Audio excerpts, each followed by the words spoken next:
हरियाणा की सियासत से जुड़ी बड़ी खबर का रुख करते हैं। जननायक जनता पार्टी के सूत्रों के हवाले से बड़ी खबर सामने आ रही है कि जेजेपी के विधायक आज चंडीगढ़ के मीटिंग में शामिल नहीं रहेंगे। यानी जो सरकार के आगे के भविष्य को लेकर चर्चा हो रही है, उससे जुड़ी हुई बड़ी हलचल आपको बता रहे हैं। जेजेपी के विधायक आज चंडीगढ़ में होने वाली विधायकों की बैठक के अंदर शामिल नहीं होंगे। आपको बता दें कि बीजेपी के तमाम विधायकों की बैठक हो रही है और साथ ही इसके अंदर निर्दलीय विधायक भी जुड़ रहे हैं। हरियाणा के उप मुख्यमंत्री दुष्यंत चौटाला ने कल रात बीजेपी के शीर्ष नेतृत्व से मुलाकात की थी और उसके बाद जो सीटों की डिमांड है वो भी सामने आई थी। और इस खबर पर ज्यादा जानकारी के लिए सीधे रुख करते हैं। मेरे दो सहयोगी हमारे साथ लगातार जुड़े हुए हैं। हरियाणा की सियासत का हर बड़ा अपडेट आपको जी न्यूज पर दे रहे हैं विनोद लांबा और रविंद्र कुमार। सबसे पहले विनोद, मैं आपका रुख करना चाहूंगा। जो चर्चा चल रही है कि चंडीगढ़ में आज जो विधायकों की बैठक होगी जिसके अंदर निर्दलीय विधायकों के साथ और बीजेपी के विधायक मौजूद होंगे, लेकिन उसमें जेजेपी के विधायक मौजूद नहीं होंगे। जेजेपी की अगली रणनीति क्या? देखिए, तीन खबर, बड़ी खबर मैं इस समय आपको अपडेट कर देता हूं। पहली बात, जो विधायक हैं जननायक जनता पार्टी के, वो नहीं जाएंगे चंडीगढ़ में। किसी तरह से जो सरकार के साथ वाले विधायक इकट्ठे हो रहे हैं उसमें शामिल नहीं होंगे। दूसरा, मीटिंग का इंतजार किया जा रहा था। टॉप मोस्ट सोर्सेज से जो खबर मिली है, कल रात को और भी दूसरे राउंड की बैठक जननायक जनता पार्टी की हो चुकी है। अब वो एचएम के साथ हो या जेपी नड्डा के साथ हो, ये बताया नहीं गया है सोर्सेज से, लेकिन ये कंफर्म है कि दूसरे राउंड की बैठक भी कल रात ही हो चुकी है, क्योंकि जेपी नड्डा से कल दुष्यंत चौटाला मिले थे। और अब बिल्कुल परिवार के टॉप सोर्सेज के हवाले से ये खबर आई है कि जो भी नेगोशिएशन था, तीसरी महत्वपूर्ण जानकारी कि जो भी डिमांड रखी गई थी जननायक जनता पार्टी की तरफ से, वो नहीं मानी गई है बीजेपी की तरफ से। सबसे बड़ी विनोद, दर्शकों की सुविधा के लिए जरा स्पष्ट कर दीजिएगा कि जननायक जनता पार्टी दुष्यंत चौटाला की तरफ से बीजेपी नेतृत्व के सामने कितनी सीटों की मांग रखी गई है? देखिए, 1 से 2 सीटों की मांग रखी गई थी, ये साफ तौर पर था। अभी सीटों को लेकर डिस्क्लोज नहीं किया गया है, लेकिन 2 सीटों की जानकारी हमारे पास थी। और उससे भी बड़ी खबर मैं ये दे रहा हूं, जननायक जनता पार्टी 13 तारीख को हिसार में एक बड़ी रैली करके अपना रुख साफ करेगी। उससे पहले जेजेपी के जो टॉप लीडर्स हैं बोलने के लिए तैयार नहीं है। साफ तौर से ये कहा गया है हमारे सोर्सेज से कि 13 तारीख का इंतजार कीजिए, हिसार रैली का इंतजार कीजिए।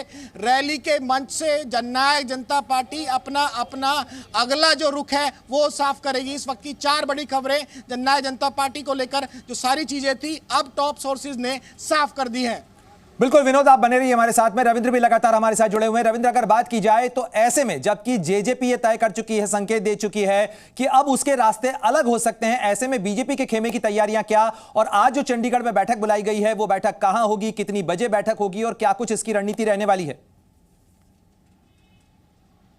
पर एक बात तो मैं बता दूं, हालांकि इसकी पुष्टि करना काफ़ी अभी मुश्किल लग रहा है, लेकिन दुष्यंत चौटाला की कल पार्टी अध्यक्ष जेपी नड्डा और गृह मंत्री अमित शाह दोनों के साथ मुलाकात हो चुकी है, ऐसा सोर्सेज कहना है। हालांकि जेपी नड्डा के बारे में तो आई है, लेकिन अमित शाह के बारे में कंफर्म करना काफ़ी मुश्किल है। लेकिन ये कहा जा रहा है कि दोनों ही के साथ दुष्यंत चौटाला की बैठक हो चुकी है, यानी पार्टी बीजेपी और जेजेपी के बीच में जो फाइनल बातचीत थी वो हो चुकी है। जो डिमांड था उसे ठुकरा दिया गया है। जो विधायक दल की बैठक 12 बजे है, जहां पर अर्जुन मुंडा और तरुण चुग पहुंचेंगे चंडीगढ़, वहां विधायक दल की बैठक होगी। 6 जो निर्दलीय हैं वो साथ में वहां पर होंगे, यानी बीजेपी के साथ में बहुमत है, वहां पर बीजेपी की सरकार का कोई खतरा नहीं है। अब तीसरी बात यह है, जेजेपी का क्या रुख होगा और जेजेपी के हटने से बीजेपी को क्या नुकसान हो सकता है। बीजेपी के सूत्रों का कहना है, विनोद भी अच्छी तरह जानते हैं वहां के हरियाणा के बारे में, कि जो जाट वोट है जेजेपी का, वो कहा जा रहा है कि पूरी तरह से खिसक के वो कांग्रेस के पास चला गया।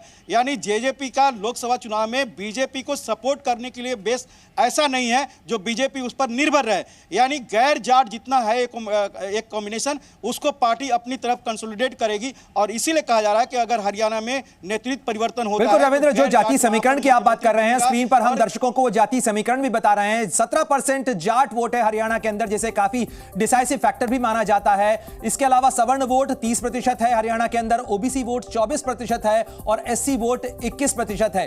लेकिन भले ही संख्या में कम हो, लेकिन जाट एक जाति का जो वोट समूह है वो काफी बड़ा एक ब्लॉक होता है। और ऐसे में हरियाणा की सियासत जाट वोट के इर्द गिर्द काफी घूमती रही है और यही जाट वोट का जो समीकरण है वो बेहद महत्वपूर्ण माना जा रहा है। एक बार फिर रविंद्र का रुख कर लेते हैं। रविंद्र, जिस तरीके से आप बता रहे हैं, इस जाट वोट को साधने की कोशिश के अंदर कहीं ना कहीं जेजेपी के सामने भी मुश्किल स्थिति नजर आ रही है।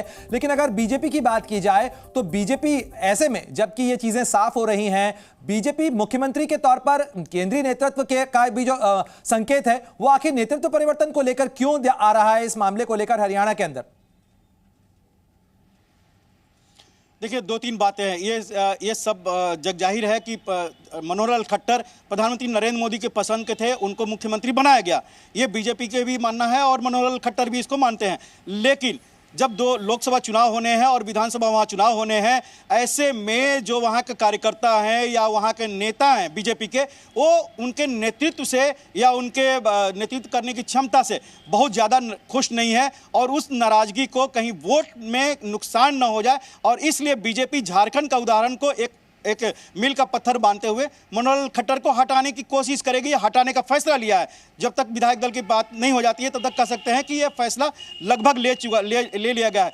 उनको लोकसभा चुनाव लड़ा दिया जाएगा, गैर जाट एक मुख्यमंत्री बना दिया जाएगा, नेतृत्व परिवर्तन हो जाएगा। जो एंटी इनकम्बेंसी मुख्यमंत्री के प्रति था या कार्यकर्ताओं में नाराजगी या विधायकों में जो नाराजगी होगी वो रविंद्र, पिछली बार भी बीजेपी ने मनोहर लाल खट्टर का नाम जब आगे किया था तो गैर जाट मुख्यमंत्री के तौर पर चेहरा पेश किया गया था। अब की बार भी जो नाम सामने चल रहे हैं, नायब सिंह सैनी हो या संजीव भाटिया हो, विनोद, ये जो दो नाम है इनकी अहमियत के लिहाज से अगर देखा जाए तो ये क्या समीकरण है और इन दोनों में से किसकी संभावना अधिक प्रबल मानी जा रही है हरियाणा में? देखिए, अगर बात की जाए नायब सिंह सैनी की तो सीधे तौर पर ओबीसी का जो बीजेपी लगातार कहती है कि हम ओबीसी को आगे रखते हैं, नायब सैनी को अगर ये जिम्मेवारी मिलती है, जिस हिसाब से अब तक सूत्रों के नाम है एज ऑफ नाउ, तो नायब सैनी के नाम पर अगर सहमति बनती है, नायब सैनी को अगर किया जाता है तो ओबीसी जो वोटर्स है उसको और ज़्यादा सटीक करेगी। लेकिन मुझे लगता है संजय भाटिया की भी यहाँ कहीं ना कहीं बात बन सकती है, क्योंकि उसी पंजाबी समुदाय से आते हैं और जो गैर जाट की जो राजनीति है हरियाणा में बीजेपी। बिल्कुल विनोद, जरा जल्दी से ये भी बता दीजिए कि संजय भाटिया जो कि करनाल से इस समय सांसद हैं, यानी उनको विधानसभा में भेजा जाएगा, उनको मुख्यमंत्री बनाया जाएगा, तो करनाल की सीट से मनोहर लाल खट्टर जो है वो लोकसभा के उम्मीदवार हो सकते हैं? बिल्कुल निश्चित तौर पर, क्योंकि खुद विधानसभा भी मुख्यमंत्री मनोहर लाल की करनाल में है और करनाल के साथ ही अगर बात की जाए तो ये जो स्वाइप है पोजीशंस का, ये कहीं ना कहीं बीजेपी में होता रहा है और बहुत हद तक संभावना है कि अगर मुख्यमंत्री मनोहर लाल को हटाकर किसी और को मुख्यमंत्री बनाया जाता है तो मुख्यमंत्री मनोहर लाल को, जो कि मौजूदा मुख्यमंत्री हैं, उनको लोकसभा चुनाव के लिए करनाल लोकसभा सीट पर भेजा जा सकता है। शुक्रिया तमाम जानकारी के लिए विनोद, आपका और रविंद्र आपका भी। इस बड़ी खबर पर हमारी नजर लगातार बनी हुई है। हरियाणा की सियासत में बड़ा हलचल इस समय देखने को मिल रहा है।